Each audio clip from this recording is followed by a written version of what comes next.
There she was, writing philosophy essays on iFunny while I shitposted and text post spammed about every little thing I did.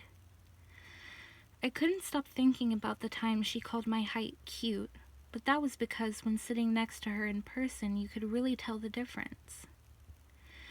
I didn't know her well enough to talk, and she seemed way smarter and superior to me. I don't know what I'd say. Check recent, I commented on her post. She goes to my profile to see a text post that says, "Sitting next to Audrey right now, LOL." She looks up and smiles. I giggle shyly. An idea pops into my head. I don't know what any of this means, I say in response to her most recent philosophy post. Laughing, she scoots next to me. "I can explain it to you if you want," she says. I nod my head, and she starts explaining everything. My mind drifts off as I stare at her face.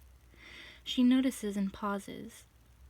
"You aren't even listening. What do I have to do to keep you focused?" she asked as she squishes my cheeks. We both stare at each other like that for some time. She pulls my face closer, as close as our faces can be without touching. "If I tell you to listen, obey me," she whispers. I feel her warm breath on my face. "Oh, okay," I whimper, and she lets go slowly. "Good girl. Now let me get back to explaining this." That was weird. Good girl? What was that all about? She normally seems so gentle and kind, but I'd be lying if I said it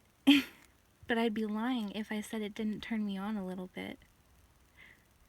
She continues explaining, and this time I pay attention, as I'm just so interested in what she has to say. "What time is it?" she interrupts herself. Many hours have passed, and I remember I have to go eat dinner with my family. This trip doesn't last forever, right? So many things to see, so many restaurants to try, I say awkwardly. I stand up, and she stands up after me. She towers over me, but leans down to hug me.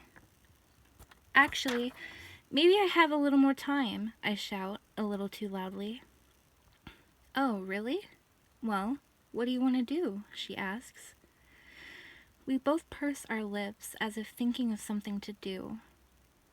"Well, I could give you an extra experience to take with you on this little trip," she says. I tilt my head, confused. "What's that?" I ask. "Have you ever had sex?" My face turns bright red.